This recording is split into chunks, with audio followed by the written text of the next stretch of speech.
A lot of people see me and, they see a black guy, kind of roundish, bald head black guy. I mean, they see the blue beard sometimes, and that kind of lightens up the mood. Often, in this society, sometimes people clutch their purse. Things like that happen. But I'd like them to know more about my whimsical side. I'm Jimmie Robinson. I'm a writer and an artist and a letterer and a colorist. I can do a comic book from cover to cover. I make art to communicate. I think artists are the myth makers of society, the zeitgeist of what's going on. For me, that means doing that through my books, my stories. I did a book called Power Lines, a black kid in Richmond who has superpowers, but they only activate in Benicia's white suburbs and vice versa, where there's this woman, middle-aged white woman in Benicia who has to come to Richmond inner city just to have her powers activate. And that was a way of talking about race relations, because there's things that need to be said.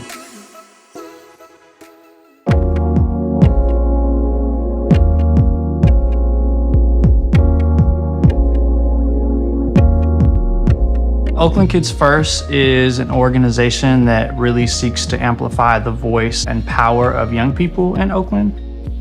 The comic book project is really an opportunity for us to tell the story of our youth organizers. It's about the themes of gentrification and school closures, which have really been a huge thing in Oakland. We told the story through the lives of 4 high school students who are superheroes.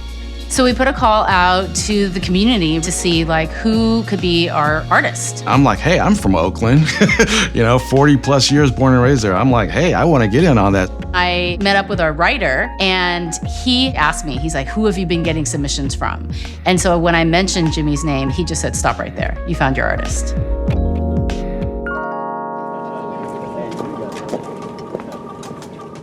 It was interesting meeting the kids because it was like, who's this old guy coming up here, whatever. I felt kind of like I'm just trying to process what they are and put it on the page.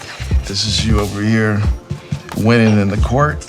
Your hair's supposed to change color when you use your superpowers. So I couldn't just black it in on the art. And Heavenly just has the bun thing going on, So your little thing goes boop. Turns into a little tree. My first impression was his beard.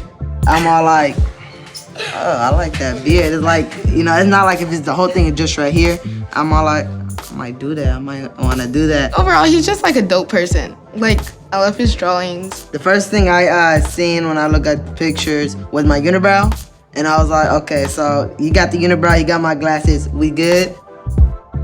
Not everybody wants to read a comic book about city government. But if you make it about superheroes, it becomes the vehicle where superheroes are making a statement about society and government and power and responsibility. Then they're like, maybe there's some interest you get other kids to read.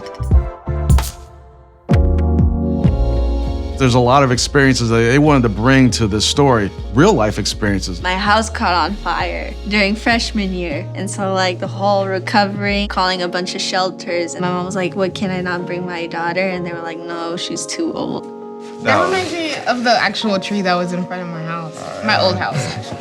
In our old house, our landlord was not the best. There was mold in the walls. My mom almost died in that house.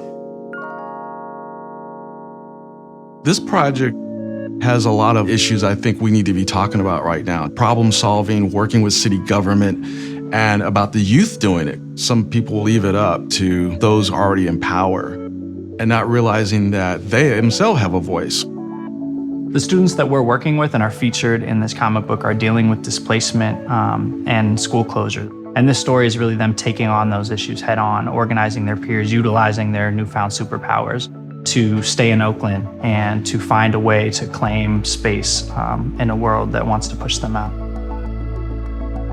I'm very loyal to Cosmont.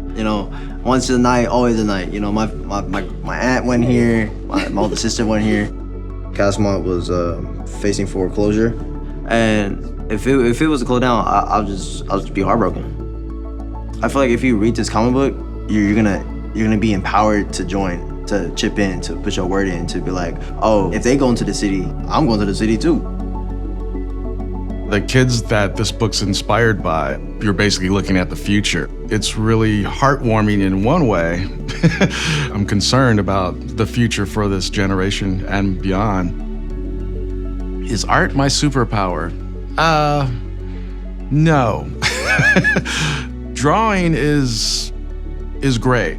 Writing is fun as well. But I think the aspect of creating and having the ability to create in ways that reflect a lot of cultural change is a superpower. I'm always trying to emphasize to people that everyone's creative in their own way. And I know that's a little cliche, but it's true. You don't have to have that superpower of drawing to have that ability to create.